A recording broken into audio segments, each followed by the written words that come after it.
No, we were talking about California. Let's focus on California. Okay. That's the topic. Now let me just go. We've got a break down. Okay, we're going to sort of do an artificial break, and I'm going to come back and introduce you again, because we just did an Afghanistan question, which had nothing to do. But just for the record, I did recommend you to that person.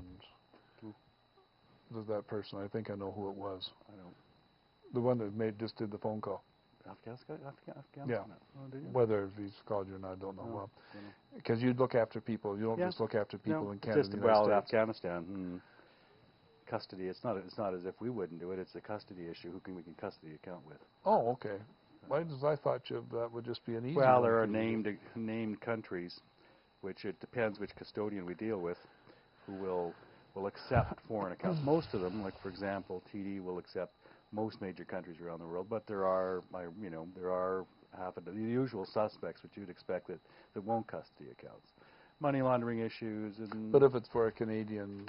Oh, for an RRSP or a Canadian account, domestic? Yeah. Certainly an RRSP because it's a domestic trust. But residency is an issue, and there are blacklisted countries. Okay. Well, I'll have to get hold of that list from you. My guest, Dan Walkow.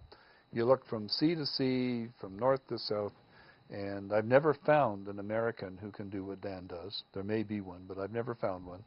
I've been in this house for 40 years. I've been in this business for 46 years now. I've had offices in 30 states and 700 offices in 30 states and 4 countries and 5 provinces. I've never found an American that can do what Dan does. Dan is a specialist with SeabankCapital.com. He has set himself up to look after people with U.S.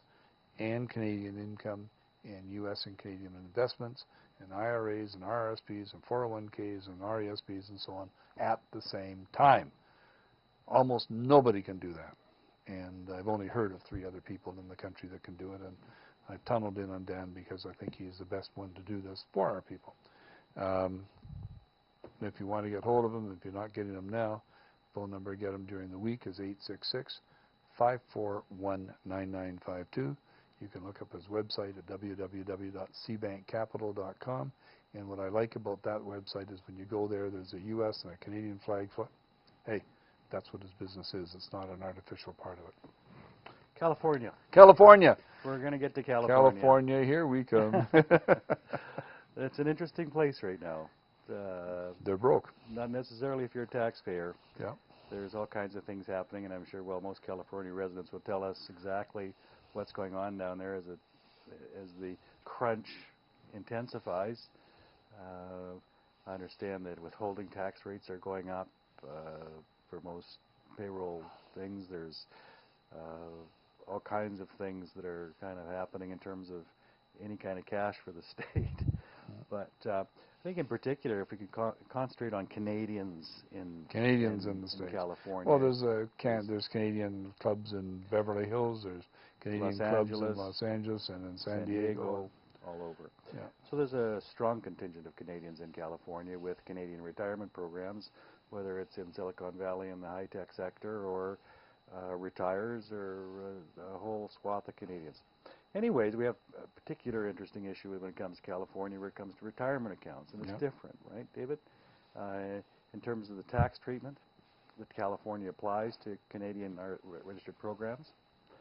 There's cat's going to come There's out that cat. We're going to get rid of that cat.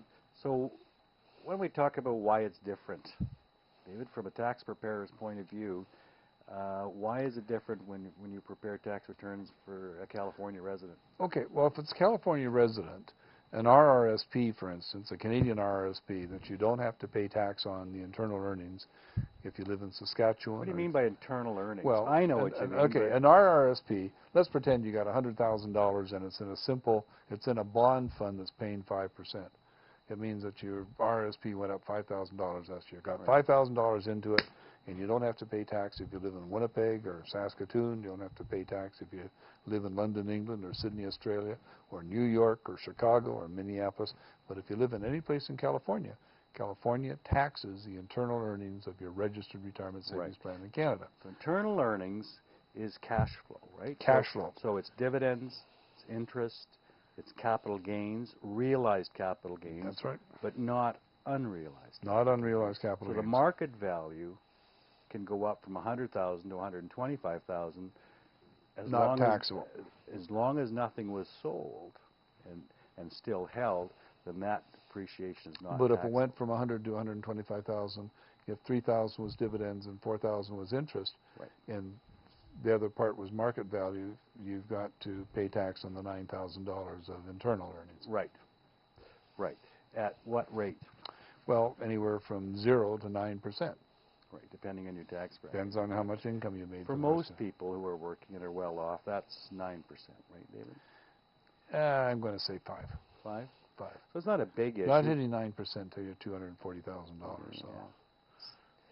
It's not a big issue, but it's an annoying issue, isn't it? Because well, the bookkeeping for it is just a pain in the neck. Atrocious. To get, what's the right word for it? Mackenzie funds, RBC Dominions, none of them want to give you the reporting that you really need to do it. What you need is the equivalent of a T3 or a T5 for your RRSP. Now, here's what's so silly about it. You can buy XYZ fund as an RRSP, or you can buy it as a fund. If you buy it as a fund, they give you a T3 or a T5 slip showing you what the foreign tax was, what the foreign earnings, what the income was, what all those parts are there. They're clearly capable of doing that. But if you get an RRSP, they don't give that to you. Right. And at the end of the year, if you ask for it, they think you're just absolutely ridiculous. Of course. Yeah. But you need it, particularly for California, and you need it for the purpose of filling those Form 8891 for anybody that's just filing a U.S. federal tax return. Right. One of the other parts of the work that has to be done, especially if you're an active RRSP, is, of course, everything has to be, and it's of course, managed in Canadian dollars. U.S. dollars, yeah. Every transaction, purchase cost has to be converted at the U.S. dollar conversion rate At at the that date date. of purchase, Yep. converted at the date of sale, and the whole, so you've got And try a systematic withdrawal. And you've got an enormous headache. Good for accounts, I guess, though, David, right? I mean, you certainly rack up the hours if you've got to have task one of your assistants You have no idea. Well, you do have an idea. No, I don't. I have an idea. You know how much time it takes, and try and explain that to a client who's. I understand, and I don't think clients understand the the depth of the reporting and so forth that goes along with RRSPs, particular to California, and the complications that arise. But the same thing happens in California for somebody who's there for part of the year. Because if you do a California tax return for somebody that's lived there for 6 months or 4 months or 9 months, it doesn't matter, becomes a 540 NR tax return. And the 540 NR has a schedule called a CA NR for California non-resident adjustments.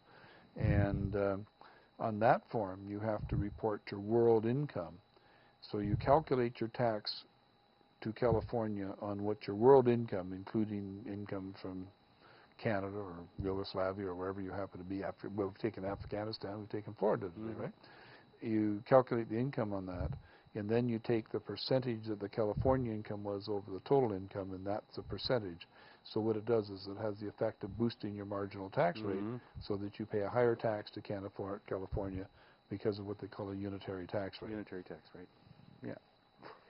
It gets complicated in California. It's very complicated. But for you as a guy that's doing this, well, I want to provide a solution. One of the things we do, as you know, is that when we have clients who have RSPs in California, and we have whether they're left Canada for good and elect to hold their RSPs or RIFs or whatever, or they are there on a work project or a TN visa or whatever, and they want to come back in 6 or 7 years. Of course, you never know. You move down there.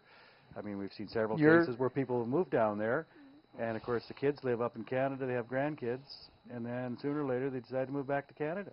Or they go down there and they never intend to come back, and one of them, they have a divorce and one of them comes back. Or one passes away, or they go down intending to come back, and one dies and the other one marries somebody else. So their situation changes. Yeah, so it always changes. But I guess one point I wanted to put across, David, is that if you want somebody that can take care of this, that'll do all that, you can do it. The grunt work of the tax side to prepare, so you don't have to pay David's heavy fees. Oh, I didn't know we were going this way. Yes. Well, I'm just being facetious, David.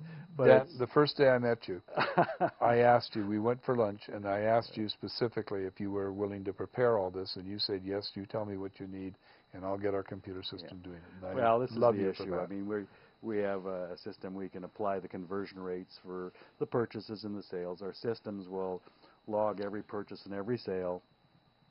And so you do that. And we do that. Okay. So when you come to California tax preparation, it's a lot of work done for you. The other good thing about it is we provide it online. Okay. We got